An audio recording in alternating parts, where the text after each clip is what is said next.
Hello and welcome to 12 and a half minutes, a brand new digital series brought to you by Elevator, one of Scotland's leading entrepreneurial support organisations. My name is Andy Campbell, your host for today and every Friday. We will be bringing you a weekly hit of hope, information and inspiration, condensed into 12 and a half minutes as we interview pioneers, trailblazers, adventurers and heroes from many walks of life. All you need to do is grab your favourite cuppa, sit back and hopefully enjoy. If you'd like to get involved, you can post your questions on the Q&A box on Zoom, or you can post them on our social media channel as well. We're live on Facebook. Today, I'm absolutely delighted to be joined by Bill Aulet, Managing Director of the Martin Trust Centre for MIT Entrepreneurship.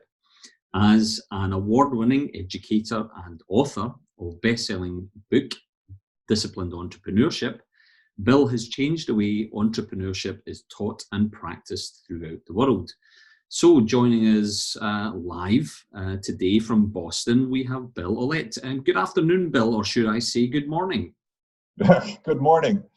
Great to see you all. It's great to be back, and I wish I could see all my friends in Scotland, but I can't. Well, listen, Bill, thank you so much for joining us. And thank you for being our first guest on 12 and a half minutes. We find ourselves in the midst of a global crisis, and I'm sure in the Q&A section today, we'll dig into some of the challenges and opportunities first. Challenges and opportunities. But first, Bill, I'd like to start by asking you to give us a few minutes of introduction to yourself, the work that you do at MIT, and your approach to entrepreneurship. Over to you, Bill. Oh, so thank you, Andy. So first of all, again, greetings to all my friends in Scotland. I feel like I'm an honorary Scot in some way. I've been coming there for over a decade. Just very quickly, my background is I grew up in a very humble, great family, but with humble beginnings. And then I was a basketball player, and I had the good fortune to go to Harvard and get an engineering degree there.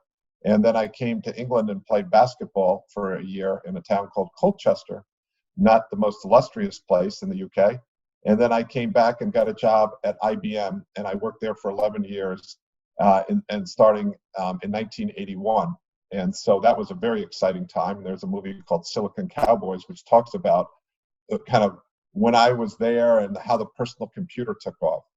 And so at IBM at the time was the computer company, and I worked various jobs, and I saw the computer industry really growing up in the 80s.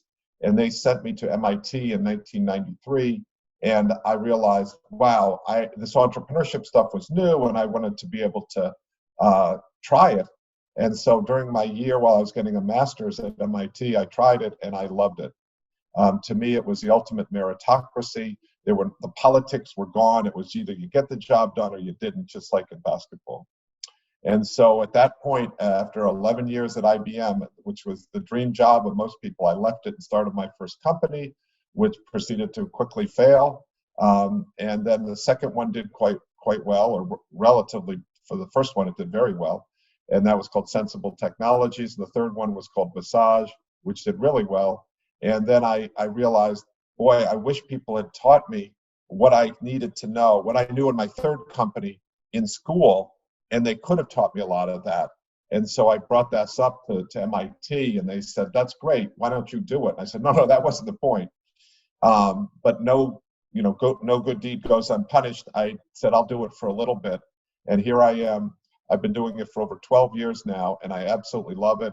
I think entrepreneurship not only can be taught, it should be taught. It is absolutely essential now. It is what makes us anti-fragile individuals, so that when crises like what we see right now happen, not only can we survive, we can thrive and come out the other end. And that's what we need. We still need management, but we need more of the entrepreneurial mindset, skill set, and way of doing business. Yeah. And Bill, that's a fantastic point to come in on the first question. You're currently running an anti-fragile sessions on with MIT, and just wanted to get an understanding of how businesses and communities can become anti-fragile at this time and going forward, based on some of the speakers that you've had in already, Bill. Yeah. So first of all, I would encourage everyone to go in. We made this. We developed this series for MIT students because they had kind of lost hope. They had so much anxiety, and we said we need to turn this anxiety into positive action. And we put this series together for MIT students. And some people asked, "Can we be involved?" And we thought, "Wow, it's on Zoom. It's easy. We can just allow other people to watch it." And then it kind of took off. Andy, you can post the link, and I encourage everyone to go see it. It's very hard to summarize all the lessons, but first of all, you need to make decisions, calm decisions, fact-based decisions in a crisis. You need to then be strong yourself to be able to not just make one decision, but nothing good happens in a short period. It takes time. And then over that, you then need to look at what are the opportunities on the other side of this thing? What is changing? And when they close one window, another window is going to open, and you got to get there. And then you have to work very rapidly to do that. And you'll never get it done by yourself. You have to build, not just be anti-fragile yourself, you have to build anti-fragile teams, anti-fragile organizations. Yeah, and that's really true, that we see a lot of companies being very challenged right now with the COVID crisis. And the work that we do at Elevator and our Business Gateway support teams are really seeing the support that's required out there for the businesses in Scotland and in our area. But we're always looking to see the silver lining. Where are the opportunities? Maybe wondering, Bill, if you've already spotted some companies that have maybe pivoted in what they're doing during this time and are seeking out the silver linings and the opportunities. Yeah. I have one, for instance, it's called Cheeky Fishing. A student, Ted Upton, started it. And what they do is they sell into the fly fishing industry, which is a very old and kind of conservative industry. And what he did was he went into this business late. And his advantage was that he was identifying opportunities that other people weren't. But his other was that he looked at the whole thing in a new way, and he used technology. So what he did is he sold through the retail, but unlike the other people in the fly fishing, he also built up an e-commerce. He built up an online capability. And in this COVID crisis, retail has just died, and all these other people in the industry some of them are going to go bankrupt. His capability on this side to do online is going up. And really, if you learn one lesson out of this, people say, where are the opportunities? It's the world's going to be more digital when we come to the other side than it is today. Physical won't go away. Online does not replace the offline, but you're going to have at least a mix, and you're going to have that dial on the online, the e-commerce and other things that you can turn up.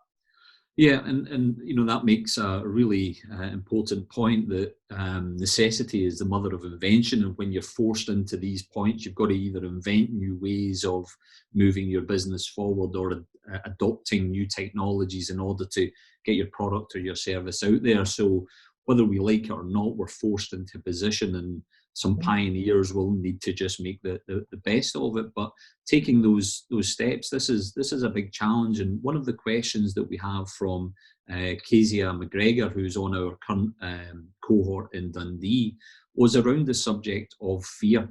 And how do you cope with fear? Do you have a technique, and what are your hints and tips for entrepreneurs who are facing the challenge of fear, facing the challenge of the unknown? Yeah. Well, first of all, fear is not a bad thing. If you're comfortable, you're not learning. You're not advancing yourself. So, not being comfortable and feeling fear about that is not a bad thing. The greatest basketball player of all time was a guy by the name of Bill Russell. He won 11 NBA championships in 13 years. No one will ever do that again. But before every single game, Bill Russell used to throw up. He was nervous. It's this fight or flight. And what you have to do is you have to take that and you have to channel that energy in a positive way. And that's what we try to do through this Antifragile speaker series, Andy. We talk about, yeah, we know it's fear right now. You know we have anxiety, but we're going to funnel that into positive energy by giving you hope. We are going to get to the other side, by giving you strength to know that you have agency, by giving you guidance, and by giving you community. There's nothing magical here. This is exactly what we do and what you do at Elevator and what any good entrepreneurial organization does. That's how you deal with the fear. Yeah. And we've talked a lot about those companies that are currently in business that are looking to adapt to the current circumstances. But what's your thoughts for new entrepreneurs who are looking to build new businesses at these times, and particularly with an eye to potential investment? Yeah. So first of all, it's always a good time to start a business from my standpoint. And it's even better in a downturn. The research shows that more great companies are started in downturns, and it's clear why. There's two fundamental reasons. First of all, when you're in a downturn, you can get good people, and they're available.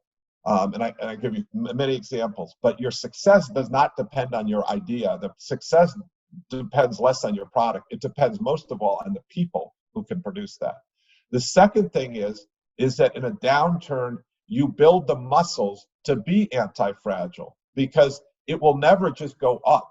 Entrepreneurship is not a straight line going up. It goes up, it goes down, it goes up, it goes down. And when it goes down, you have to make that a positive. As Biggie Smalls, the great rapper, said, I love the life I live because I turned a negative into a positive. So you have to see negatives not as bad things, but as opportunities. Yeah, fantastic, Bill. I'm getting quite close to the bottom of the cup, which is the timer for this 12.5-minute session. But before we do wrap up, Bill, a couple of final thoughts from you on beyond the horizon. Where are the next opportunities that we'll maybe see in 12 to 24 months' time? Well, first, I'd like to ask you, Andy, what is in that cup, but I won't. It's just tea for now. What is on the other side is going to be a whole landscape of new opportunities. And there's no shortage of opportunities over there. If you're in the cruise line industry, it's going to be tough for you, right? But what's on the other side is opportunities, just a rich set of opportunities for people who are willing to move fast, for people who are willing not to hold on to the past, who are just going to look forward and say next play. People who can recruit other people and lead them through these tough times. And to me, you couldn't have a better time, quite honestly, to be an entrepreneur than right now. We would never have wished this on anybody. And my thoughts, prayers, and empathy go out to anyone who's been adversely affected by it. Certainly we have in the United States and know lots of people. But you know what? It's happened. And now the question is, what do we do with it? And in basketball, we always talk about next play. No matter what happened, you need to stop worrying about what just happened, and we focus on next play. And those are the people who win basketball games, and those are the entrepreneurs who are going to win. And there will be no shortage of opportunity out there. Fantastic, Bill. Thank you very much indeed for joining us today. Your words of wisdom are welcome as always, and I'm sure for those listening in, they will have really gotten something out of that to take into their business. So thank you, Bill. Just to wrap up now and close, and a word for everyone that's out there, Elevator is at the heart of Scotland's entrepreneurial ecosystem, and we are here to help you. Our accelerator programs are tried and tested, and they deliver brilliant business results. Our centres for entrepreneurship are magnets for ideas and entrepreneurs. Our property portfolio and our business centres are flexible for your business needs, especially at this time. And our business gateway offering is tailored specifically to support startups and growth-focused businesses to make the progress that they require. At Elevator, and especially at this challenging time, we are working hard to support you and your business to make you a success.